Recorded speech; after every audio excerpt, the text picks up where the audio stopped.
There we go. Well, hello, everybody. Hello, everybody. This is Kenneth Hammond and Sharaledon Brave, and I'm going to move this one, Kenny, because it's right in the way of yours. Okay. All right, cool. Angle just a little bit this way. All right. I mean, this is my house. There we go. And your show. Hey, y'all. Come on, when you get the chance, come on live. We on live. We're doing our cafe chats today. And this is the third series of our cafe chats. I know some folk are working and we'll catch it later, but we're going to press on with our poetry. Absolutely. And so I'm still going down. There we go. And then I'll turn this one up a little bit. Okay. And there we go. Out of the way of yours. All right. You're good. So, I'm not going to let you throw me underneath the bus this time. I'm not going first. Okay, I will go first. All right. All right. The first piece I want to read, I think is very appropriate. It's called Exposure. Exposure. Oh, I'm sorry. Coltrane is in the background, so I do not own the rights to that music, but I'm sure I'm enjoying it. So anyway, if you hear it, we're good. Very good. This is called this is called Exposure. Cities are reopening, returning to business as usual, without regard to dire consequences, sending others to the abyss. Death lurks in hiding as the bottom rung ventures out, caught between a rock and a hard place. Another paycheck can't afford to be missed. Workers mandated by executive orders, returning to their place of exposure, handling carcasses filled with blood, being reminded of their own fatal destiny. Realizing their worth and value is misaligned by the rung at top, jeopardizing their health and well-being in support of an out-of-balanced economy.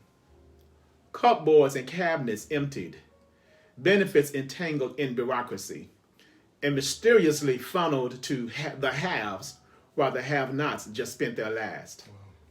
Governors' mansions closed, tours curtailed until further notice.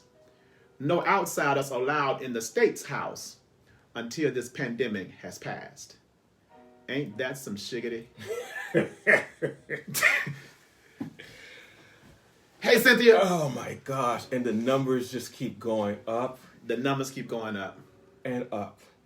I wrote this back in, I want to say, late spring. Oh, no, I'm sorry. Early, mid-fall, when things began to reopen here, except for the governor's mansion. Dionisio! So this is all about us being exposed to this pandemic and how things have played out ever since.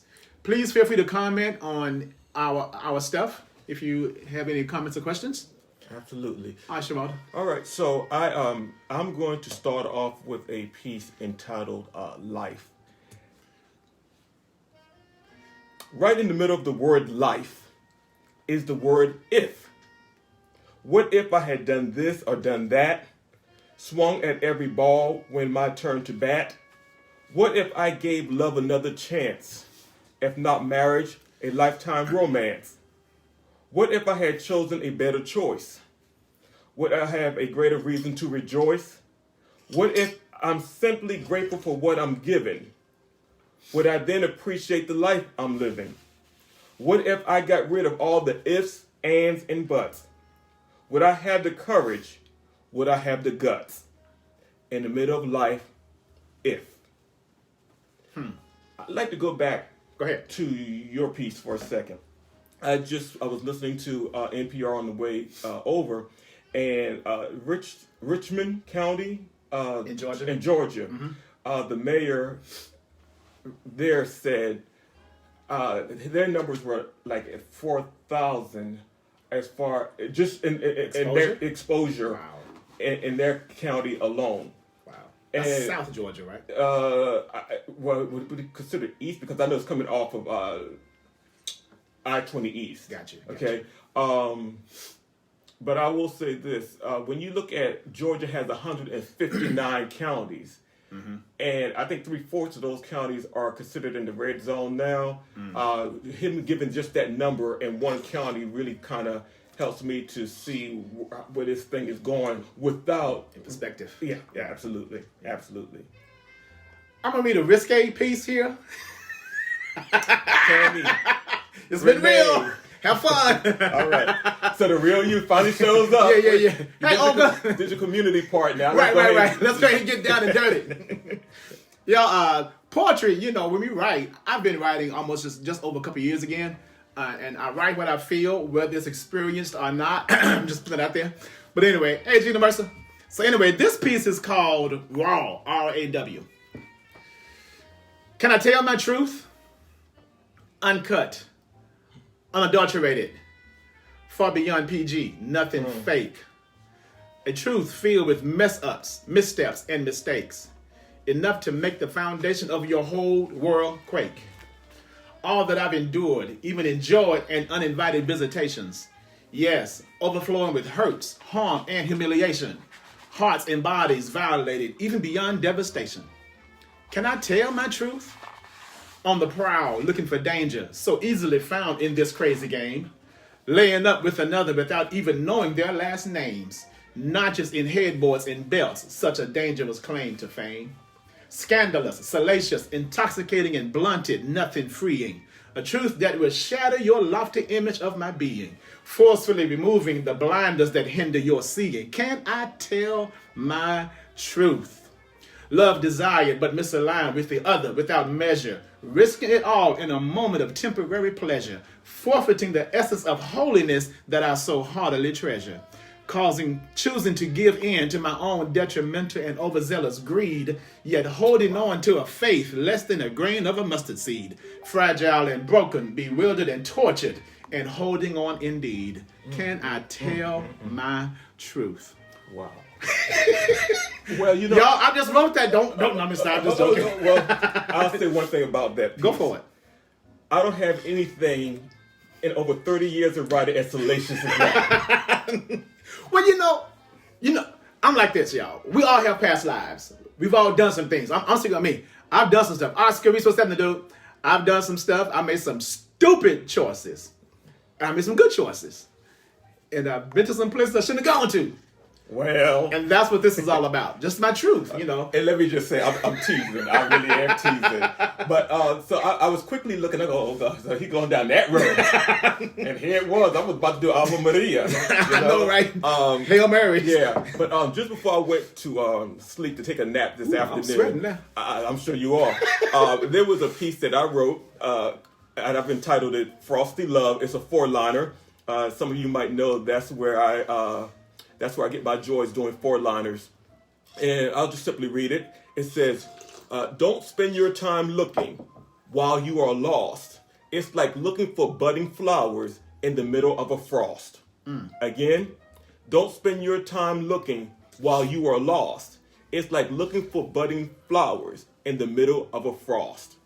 And that came to me because I know people, and I've been there myself, who are looking for that special someone, but they themselves are quite lost at the moment. And I'm saying, find yourself first, before you start looking for someone to share that garden walk with.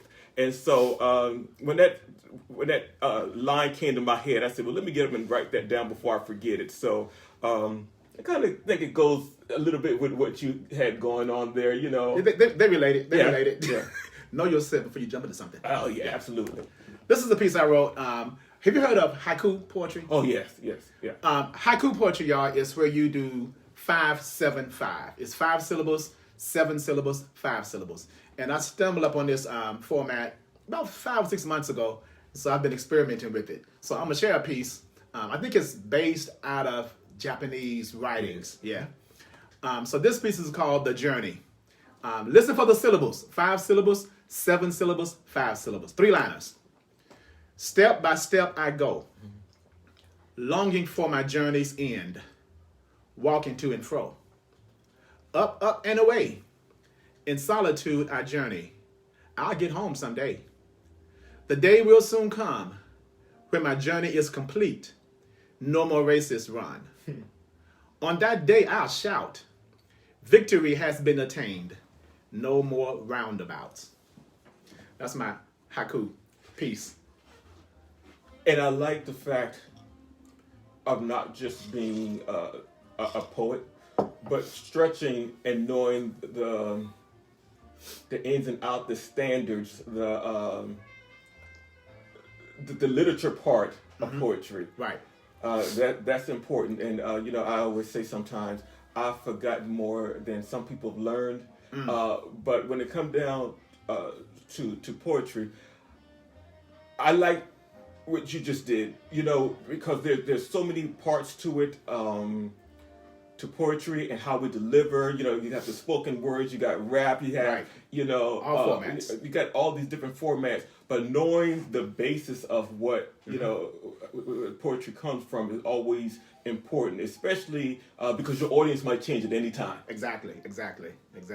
Your audience might change at any time. And who knows what that piece or who that piece may draw in. Absolutely. Yeah. Absolutely. Yeah.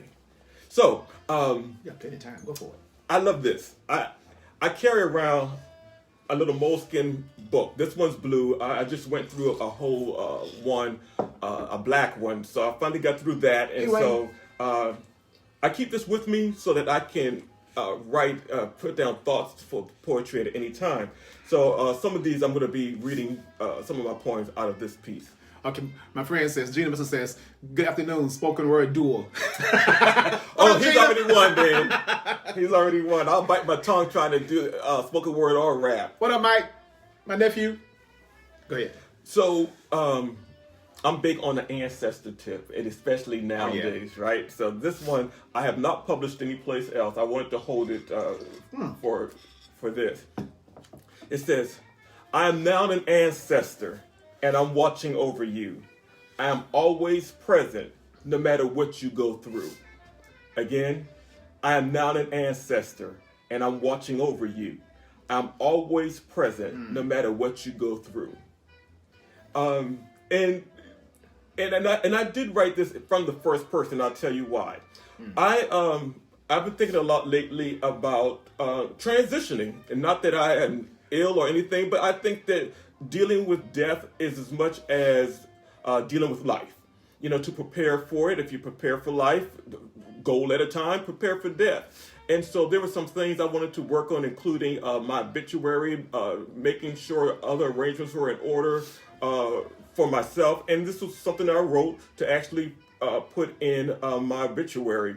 And so, I know it sounds morbid for some folks, but I come from a generation, especially my grandfather, who just thought it ill planning, especially as a man, not to have those things put in place. So that's where that one comes from.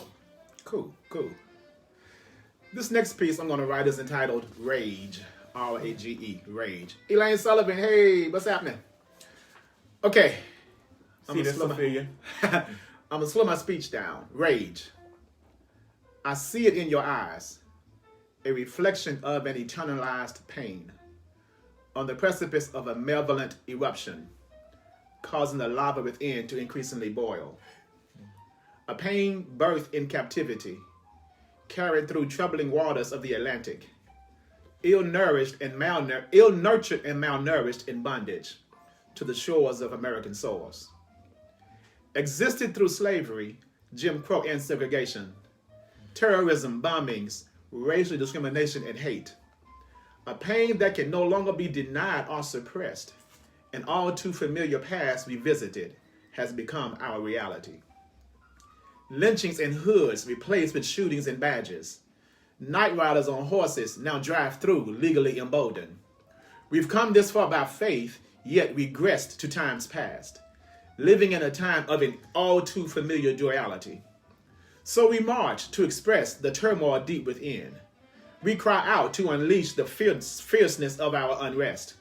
We stand in a collective power of fear and trembling, facing the institutions of systemic racism and oppression, allowing the forces within to lead us on our way, facing the enemy covered in battle gear and armor, with tear gas, tasers, various weapons at their sides, yet we stand our ground with a holy expectation.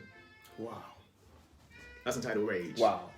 And that's where a lot of us are now, and have been for some while, since all of these shootings have become televised. The difference is now we have cell phones and social media, so everything is posted in real time. So now we see stuff as it's happening. And many of us, when we become aware and, as they say, woke, we are living in a moment of rage. Took a moment just to take a deep breath on that one, because even with the cameras and being able to see what's going on, and I won't take the time now, because I think it's gotten to a place where, are we desensitized? Yeah, I think partly so, because it's every day we're bombarded with it. So your rage took me to a piece I think I've done on Wednesday Wisdom Poetry, but it was through this show that I decided to write My Army of Ancestors, but I had not had the opportunity to perform it on this show. So if you'd like, if you give me the opportunity, let me do that now. My Army of Ancestors.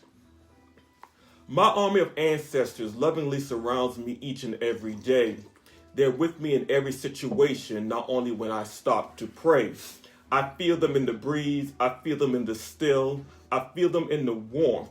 I feel them in the chill.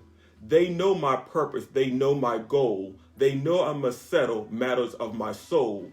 No, not the matter of sin, but the matter of peace, to quiet the haunting noises that never seem to cease.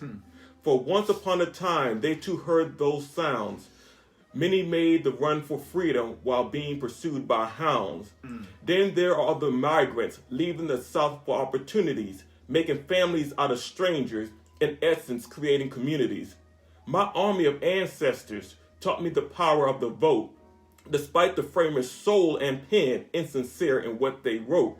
My army of ancestors taught me the power of love, and to understand within myself, that's what our soul is made of. My army of ancestors. Powerful, mighty, persuasive, yet still. Calls me to action, pulls at my will. I rise and I answer with a joyful heart. Here I am, dear ancestor, ready and willing to do my part. My army of ancestors. Wow, I love that. Yeah, I got this candle lit, and I lit this candle earlier to recognize that our ancestors are always with us. Absolutely. So to hear this piece reminded me of why I got this lit candle in here. So my grandma, my mom and dad, and those who have gone on before, and Sharaledon's people as well, we know their spirits are here with us. And let me also give credit where credit is due. Your friend, I met through doing this show, Dr. Black. Oh, yeah. After, Dr. Daniel Black, shout out. Yeah, after seeing one of his shows and invoking the ancestors and everything, that's really took me there. So again, thank you, Dr. Daniel Black, for that, yes. Okay, I'm going to shift it for a little bit, but it's still in the realm of ancestors. I had a great aunt, God rest her soul, and she died when I was my first semester freshman year in college. Her name, we called her Aunt Aggie, but her name was Margie McCoy. So I wrote this piece in memory of her. We'll talk about it afterwards. It's called Death's Knock. Death's Knock. I wrote this piece about less than a month ago. How did she know? Who told her what happened? Could it be that the ancestors visited with her? Could she have been an empath, sensitive to the spirit world? Every time death came and claimed one, she had a vision before his work was completed. With her parasol extended, blocking the heat of summer, she strolls in with this dreadful news, making our hearts hurl. I come to tell you, somebody just died, she say. Transfixed and amazed, we stood still like toy soldiers at Christmas. I saw meat stacked in the corner, and that's how I know, she vividly stated. We searched her piercing, penetrating, and mysterious eyes for more. Not knowing any more details or particulars than this, we sat in bewilderment, wondering who was visited and what would happen next. While she took her seat, showing her stockings tied at the knee, asking for a glass of ice water, death came knocking at someone's door. Wow. You know, when you do pieces like that, I remember the one your uncle. Yeah, the bell, yeah. And I think that you might have mentioned one concerning the family, the screen. You talked about the screen door. When you found out that your mother made her transition and the place across the street. Right. I see. I love when you do those pieces. Especially when you're talking about the ancestors and I think it's something, especially for your nieces and nephews, I would like to see one day you put them together so that they can be able to see, because even your siblings don't know your perception of those events, of those moments and stuff. Yeah, absolutely. Right. Yeah, and it was amazing because my brother Tyrone and my sister Lita Faye told me about this as well. Okay. Because I think this happened more so during their formative years than mine. So and what I do when I write, I try and put myself in that moment. You know, it's my weird way of doing it, y'all. I try and put when I get a thought about my grandmother, or in this case Aunt Angie, I try and envision her walking up the street, because I've seen her walk up the street before. Okay. You know, so I know what she looks like. And she was the most giving and most loving woman you ever want to meet. So I try to envision her and place myself in that whole moment when she comes up and says, "Thelma Lee, somebody died." That's what she would say. My mom was Thelma Lee Hammond, McCoy Hammond. Mm-hmm. And this was Aunt Angie was her father's sister. She never married, never had kids, but she was our babysitter when we was young as well. Very good. Yeah. I'm going to another 4-liner because when I look at how you bring the spirit through your work along with the historical aspect of your family, when people ask how do you do what you do, hopefully this will explain it. This one's entitled Revealing Power. It says, "I'm amazed at what I'm feeling. I'm amazed at what I see. I'm amazed that all this power is revealing itself through me." And do you ever get to that point of when you're starting to write that it just pours out? And here's another question. Have you ever written something and so long ago or that you didn't remember writing it? Could you have been writing it?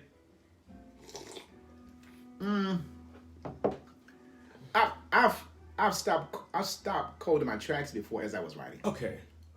Because the writing got so heavy that I had to stop and sit with it. But I've never forgotten, as far as the poetry, I've never forgotten anything, because I've been doing this just recently for 2 years now. All right. Gotcha. Yeah, and there was a long gap from undergrad and military days when I wrote some stuff. I don't know what that is, except for the one piece I found when if the clothesline broke. But lately, there are a few pieces I've written that I'm not at a place to share just yet. Okay. Because they're going to be some serious conversation pieces. But I will get there. And this is part of my transformation now. You see what I'm saying? Yeah. Well, that goes to probably why. Why do we write? Yeah.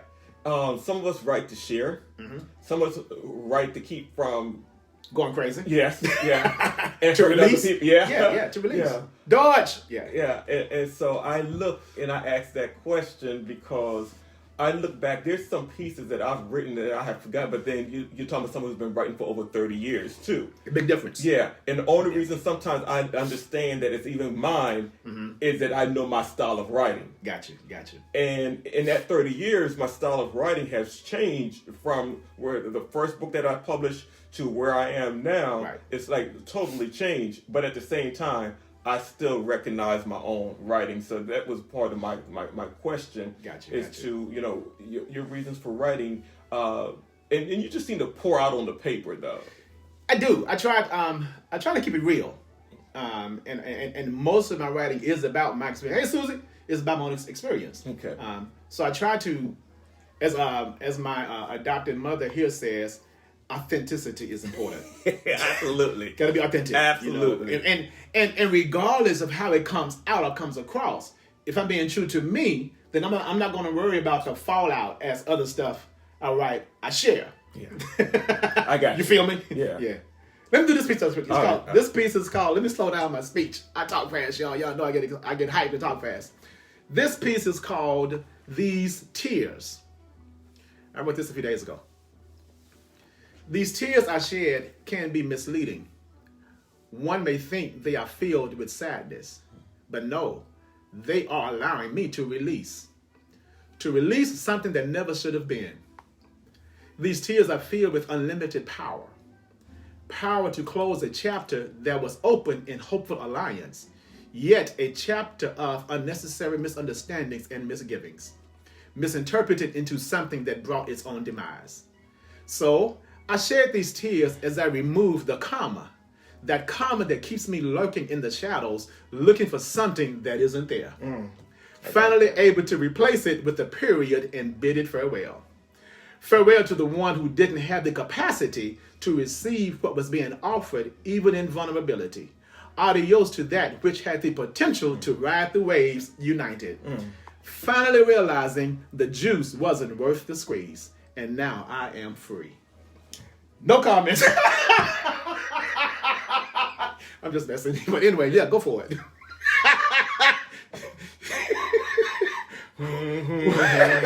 To be continued. Go ahead and read the piece. Read the piece. Okay, we wear the mask.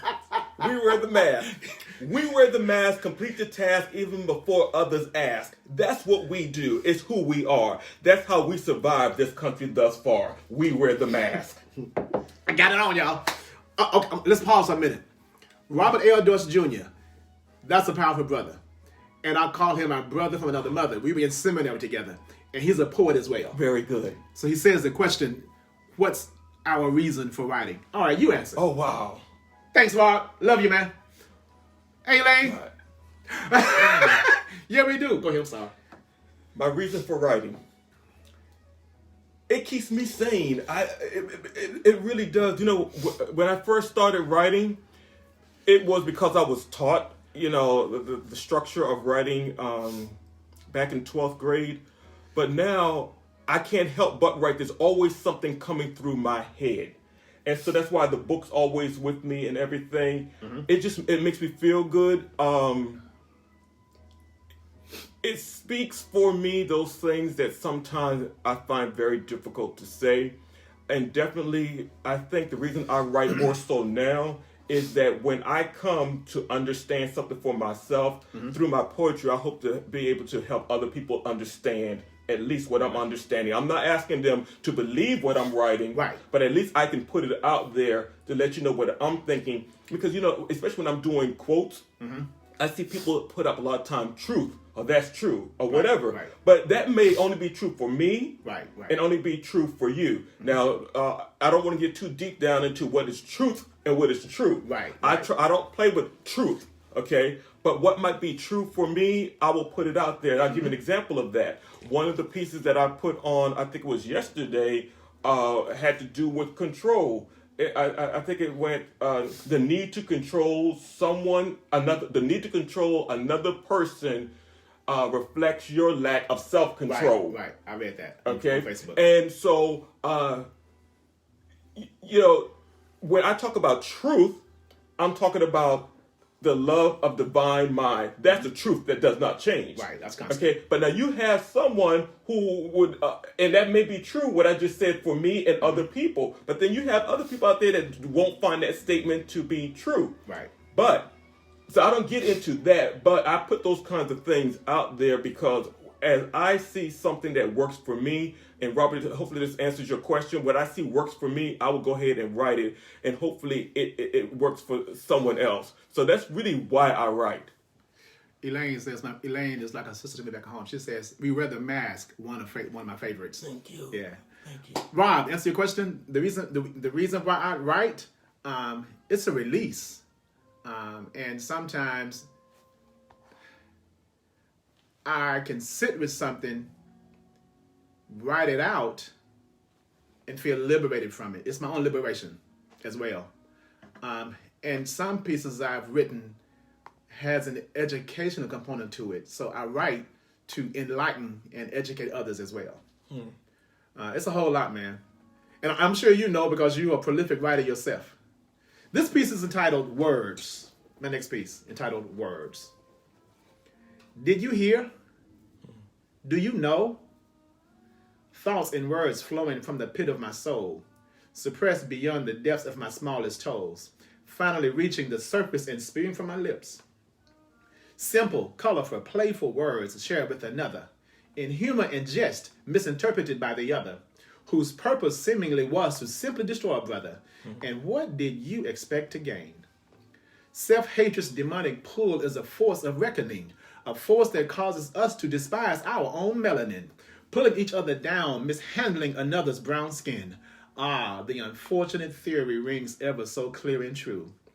I am living out loud in these tumultuous times. Confronting injustices has become my daily grind, with my eyes on the prize, trying to handle mine, and my life doesn't even matter to some of my own. When will this madness come to an end?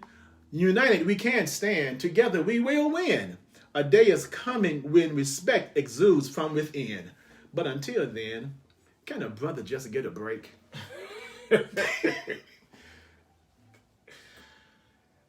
Short story about this piece. Please. I gotta do the G. No, let me see. Should I share this story? Well, what happened? Some things were said in jest and taken out of context, and my life changed as a result. I'll leave it at that. But God is good, and I'm still employed. We'll leave it at that. All right. True story.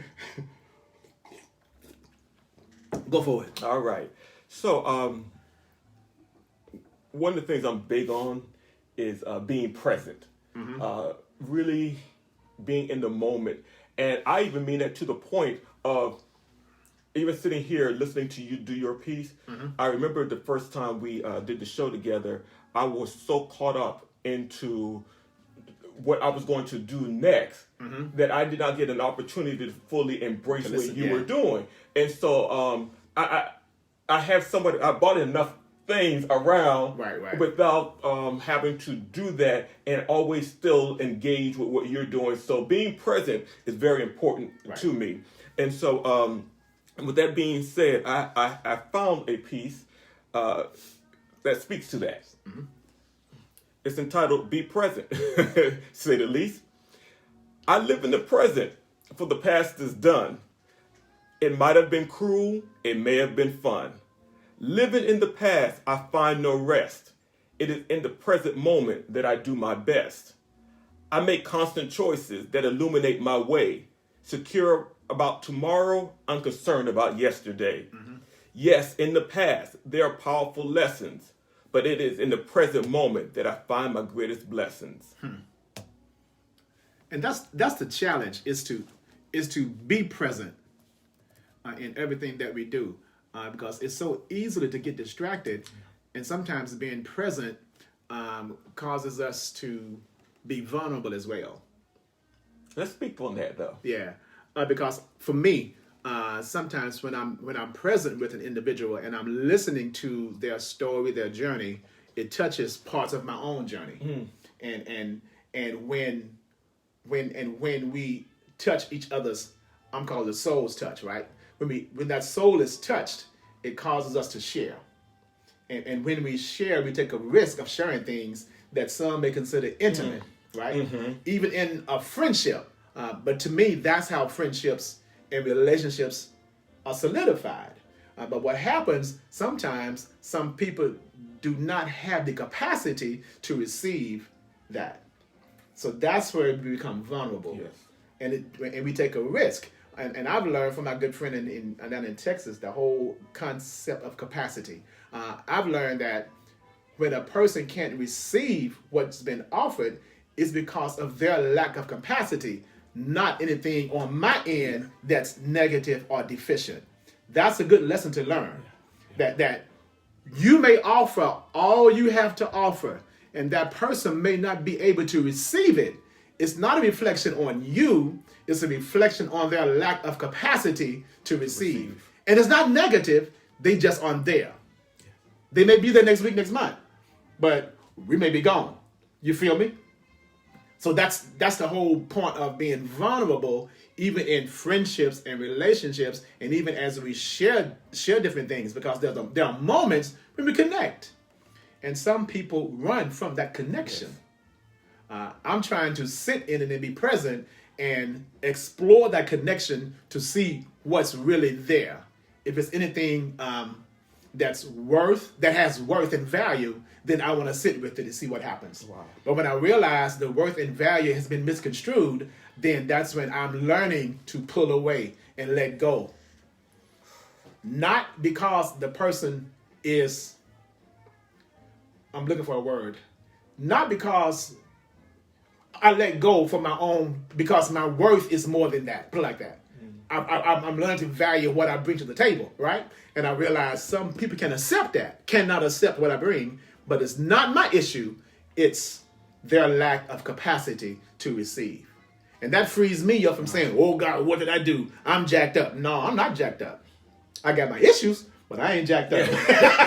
There's a difference. Yeah, there's a difference. One of the things you made me think about, speaking about being present, is that I sometimes find myself amazed at my chronological age, because at my chronological age, I find it amazing that I could be so giving, like a kid, when it comes down to appreciating people, being present in the moment, and loving those people I'm with and around. And sometimes I have to be careful with this. Sometimes I even chastise myself. But I've lived long enough and learned enough where I know how to protect myself in that sense. But I recently had a conversation with a family member, and I found myself, in this conversation was by phone, I found myself, my body language and everything, I was tense. But it was a moment for us to come together and have a beautiful time, and for me to receive what she was saying, but I was moving on past experiences. And fortunately enough, I was able to feel as almost like I was seeing my body language outside of my body. And I was like, Sharaledon, let it go. Be in the moment. And being in that moment basically changed my life. It does. It can. Yeah, it really did, because we both had a moment, and I tried not to, I'm choking back tears and everything. Now, it's the ego getting involved, but it was the most perfect present moment. And and the present moment can only be perfect. Right. Because that's all you got. Right. And what happens too, when we really sit in it, it causes us to listen to hear. And not listen to respond. There's a difference. I've been in some conversations where people were so quick to respond that they didn't hear what I was saying. And you can tell, and this is part of my chaplaincy training, as a chaplain, we are taught and paid to listen, and not just listen to what's being said, but to listen what's not being said. You feel me? Yes. Because the body language also speaks, and the environment speaks. And so we are trained and taught to listen to what's being said and what's also not being said, and try and speak to that. But not to listen to respond, but to listen to hear. And that's amazing. If we can ever get that skill down, man, what a difference it'll make in relationships and friendships. All right. Please. Wow. I'm gonna read an old piece. Let's see. Let me see. No, I'm gonna read this piece. I read this before. Did I go talking fast? Somebody wrote a long thing. Gina Mercer, I remember when I wrote a little poem and my European middle school teacher said it was good. I told her I know I can be good at kicking. Yes, I got in trouble. Haven't written since. Well, it's time to pick up the pen, Gina Mercer, and start writing again. Present moment. Yes. And don't let anyone tell you what you cannot do, because she did not have the capacity to receive all of who you are. Yes. And that was in, you say middle school? Lord have mercy. What, last year? Oh, okay. I'm not going to say that she's finished college before I did. Let me stop. This piece is entitled The Meeting. Hey, Shirley. The Meeting. I met God sitting in the abyss of my own demise. the results of my own sheer foolishness, wondering whether or not I was going to live or die. At the very lowest point of my existence, alone, crouched over, seeing death as a viable option, not bargaining, but resolving, at peace with where my spirit would fly. Speaking deeply within the depths of my soul, God, if I'm going to die, let me die easy. If I'm going to live, lead me safely through my own abyss. My destiny is literally in your hands. That's when it happened. When I totally surrendered, relinquishing all of me to all of who God is. I am that I am, found deep within, lifted me from my own destructive plans. Then challenged me to look beyond my circumstances, causing me to even see the holy within nature's attire, realizing it's God who dresses and grooms Mother Earth, and is the same God who cares for me. Yes, I met God deep within, preparing and clothing my being even before my conception, patiently waiting all along for me to literally give my all. And now, liberation with my Creator has become my destiny. Pop. Wow. May I ask a favor? Yeah. Would you read the last phrase one more time? Yes, I met God deep within myself, preparing and clothing my being even before my conception, patiently waiting all along for me to literally give my all. And now, liberation with my Creator has become my destiny. Tony! Sit with that for a moment. Let's sit there. Yeah, go for it. Complete. Mm-hmm. I asked you to read that again because it wasn't just one point of completion, one point of wholeness, one point of being present. All of those are there. Right. One point of knowing who you are, and spirit, divine, God, mind. That's why I asked. I mean, Gotcha. the whole piece is wonderful. Got you. But you took the bat, swung it, and no one's seen the ball since. And let me speak of this piece. Oftentimes, oh God, I'm gonna go there. I'm gonna get in trouble, but I don't care. Sometimes the church is our worst enemy. Am I going there, y'all? Sometimes the church is our worst enemy because we have set up this structure or this expectation of how we are supposed to be. And when someone experiences the darkness of life, we discount or disregard them. We marginalize them ourselves.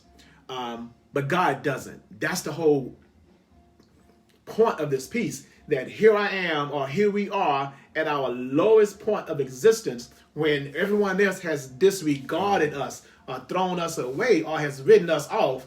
That's when the Holy shows up. That's when God has the potential to show up and let us know what's real and who's real. You feel me?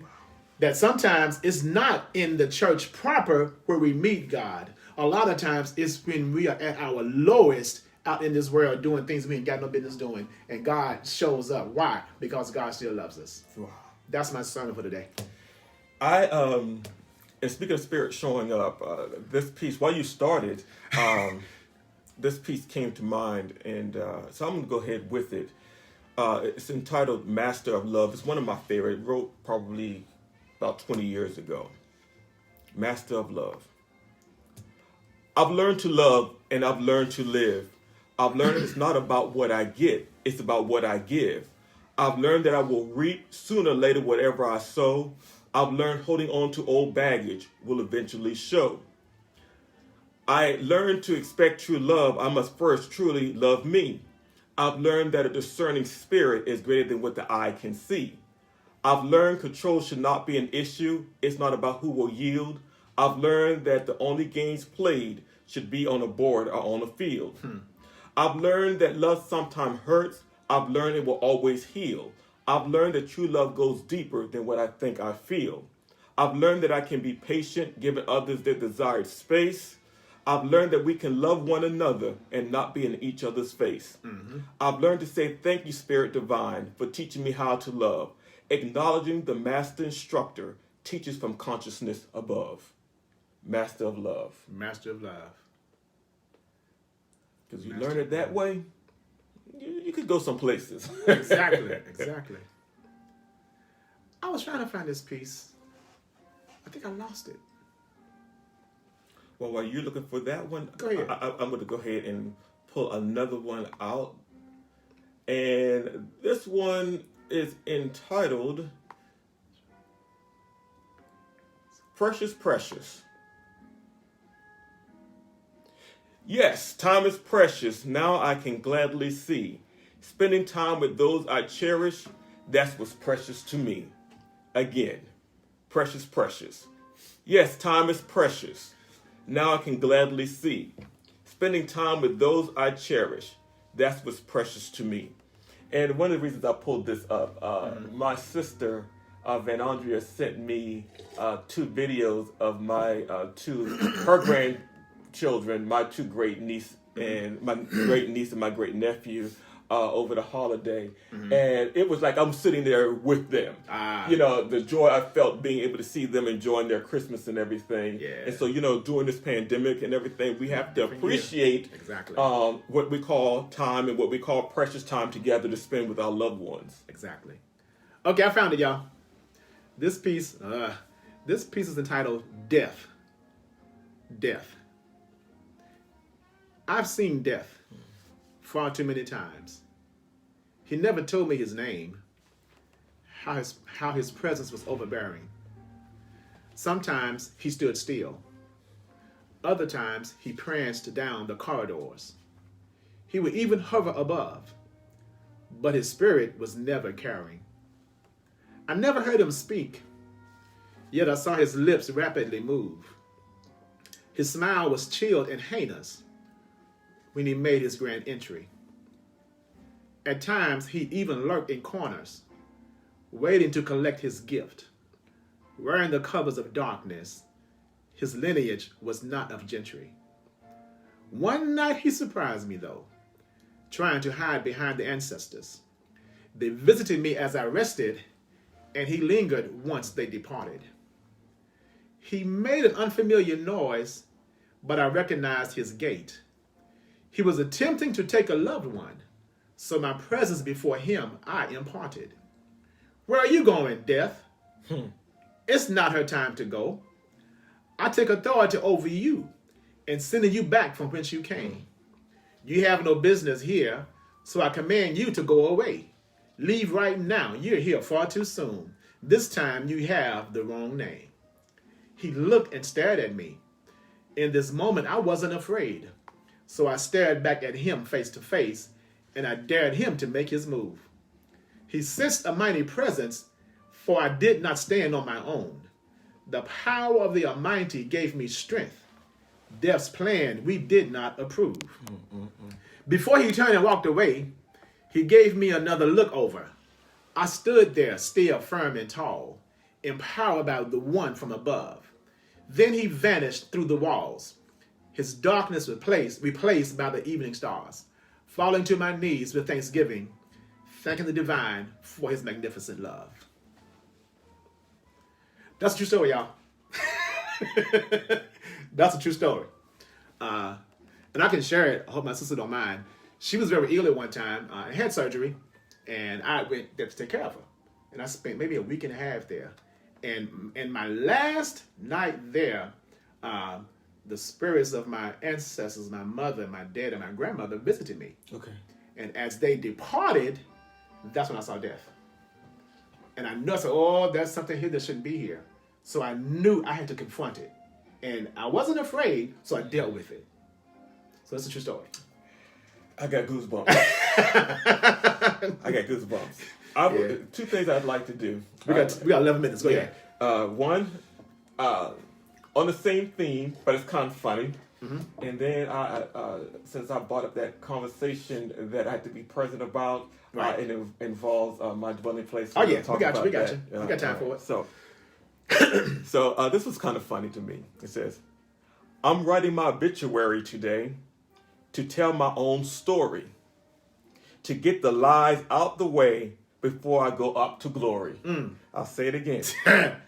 I'm writing my own obituary today to tell my own story, to get the lies out the way before I go up to glory. That's it. And, my sister and I had a conversation recently about how some people use obituaries like weapons. Yeah. Oh, yeah. I've seen that. I've seen some obituaries. I'm like, are you serious? Leaving folk out. Oh, yeah. That's where the real weaponry come in.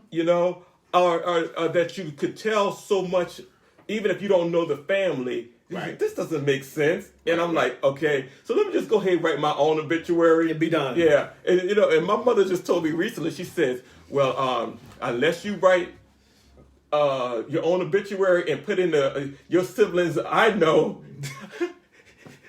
don't expect names to get in there that I don't know about. So I went on. So mom called me on, and I'm going on and writing my own obituary. Mama spoke. Yeah, mama spoke. But she was right. Yeah. No one should expect her to put in what she does not know. Exactly. It's called respect. Yeah, and I would leave this because this was funny. I used to, when you go to, I could only speak for what I've experienced in some black churches. You run as an usher, don't run out of obituaries. Next. Don't run that could be a long story. Next. Yeah. So I tell you what, go ahead and do your. All right. So I wanted to address the piece that's sitting behind me. Can y'all see it? Yeah. I unveiled it last week, Wednesday, on my show, Wednesday Wisdom Poetry. It's my new piece released called My Dwelling Place. As part of a series called the Sharaledon D Brave Signature Series, but I bring it up now more so. It's been dedicated to my eldest sister, Van Andrea Brave, and she was the one I had this wonderful conversation with, and it being very present and everything. And so, outside of just publishing, the book in 2007. Being able to now create the art line, just something else as poets that we can do. And some of my followers also know on Facebook that I'm also coming up with a line of coffee mugs with a lot of my 4-liners and quotes. And I'm very excited about that. And I'm hoping that will be out February no later than February the 14th. But what I'm going to do quickly, because I know that we're in a room with a lot of sunlight and reflection, so what I'm going to do is actually just read what's on the piece. It's entitled My Dwelling Place. Father, you are my dwelling place, the sun rays upon my face, the wind against my back, the light between the cracks, the promise in times of storm that I'll never be left alone, the anointing upon my head, by grace and mercy I am led. You are my counselor, touching my eyelids with sleep. You are my very best friend, for my secrets you do keep. You are my way makers when mountains are all I see. You're the King of glory who sets my shackles free. When others try to trouble me, as I continue to run this race, I shall keep on keeping on, for you are my dwelling place. So, I think it was Robert that asked why we write. Yeah. This particular piece, why it's the first piece, it was my prayer to God. I was in a very dark time, very dark moment. It started off as a prayer. And that's really what it has been for me. But I take a look at this piece and I really want to share it with the world because it reminds me of a little bit of Psalms 23, the Serenity Prayer, all of those. But it's very dear to me, and every part of it was part of that prayer. So I'm grateful for being in a position now as a poet, as an artist, to be able to reveal this piece. Gotcha. Okay, yeah, we got about 6 minutes. What I'm going to do a PSA for everybody in Georgia. Go vote. Y'all, I hear we're looking pretty good, but we can't take a chance on it. So I'm encouraging all of our Georgians to go vote, and I'm going to tell you, go vote blue. So our incoming president can have what he needs to make some changes so that we all can benefit from it. Please go vote. And part of voting is Voting blue starts with you. There you go. There you go. There you go. Okay, we're going to do 2 pieces apiece. I'm going to do 1 piece. This is my final piece. Then I'm going to let Sharaledon do a closing piece. Hey, Renelle. All right. Now, this is I call this my go-to piece. I love this. This is one of the first pieces I wrote. It's called Sacred Place. Sacred place, beyond the veil, in the midst of the holiness, surrounded by my ancestors transfigured, there I sat. Sitting native style, hands raised to the highest heavens, head bowed down to Mother Earth, tears flowing like the mighty river Jordan, patiently I waited. Expecting something to take place, open to the possibility of a visitation, yearning for an encounter with the holy, desiring to be born again. Anxiously, I wept. Then the eternal enters this place, words unutterably spoken, yet knowing and calling my name, speaking to my soul in awe, I shook. Suddenly he touched me. The fragility of my existence, the brokenness of my being, lovingly and tenderly restored. In that moment, I praised. Ancestors dancing to the rhythm of the drums, voices raised in harmonies never before heard, the heavens opening her doors for a fleeting moment, giving me a glimpse of the other sitting on the throne. And I, yes, laying prostrate, I worshipped. My eternal thou laid there with me, until my tears curtailed its exodus, and the spirit of the divine engulfed my soul. My transformation found its impetus. In total elevation, I danced. Finally, it happened. Words spoken I've longed to hear. My creation affirmed and my being validated. My child, you are fearfully and wonderfully made. And in that sacred place, I rejoiced. Love it. Thank you. One other thing I'd like to also say about the piece, My Dwelling Place, you can find the piece at www.brave, my last name BRAVE, bravepenandpaper.com, or you can go to Brave Pen and Paper on Facebook. I have a page there, but bravepenandpaper.com or Brave Pen and Paper Facebook, or just hit me up on Facebook or message me. We'll go from there. All right? Thank you. So the piece I'd like to end with is a piece entitled Inspired. I'm inspired to write. I'm inspired to sing. I'm inspired to create art out of anything. I'm inspired to celebrate the life that I create. Heaven is at hand and I will not wait. I'm inspired to love when love seems elusive, whether I'm loving me single or loving us exclusive. I'm inspired to grow. I'm inspired to lead. I'm inspired to follow greatness in order to succeed. I'm inspired to hold on. I'm inspired to transcend. I'm inspired to create, for creativity has no end. Inspired. Cool. I'm inspired. And that's what has birthed Cafe Chats, inspiration, and a desire to share our poetry with you all. 2021 is going to be a good year. I'm going to speak it.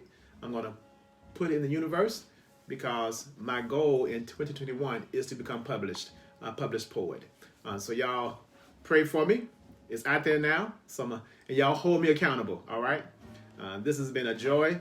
We're going to revisit this whole Cafe Chats, and because this was a trial for 3 months. This is our pilot to see how it flows. So I've enjoyed it. So we're going to look at how we're going to continue as we move forward.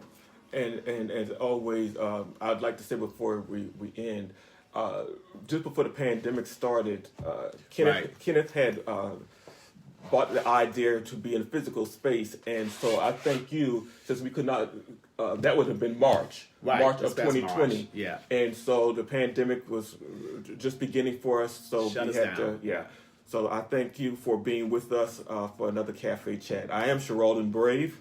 And I'm Kenneth Hammond, and hope you guys enjoyed it, and we'll see you in 2021. Blessings to you. Blessings to you as well. Thank you. And thank you. All right.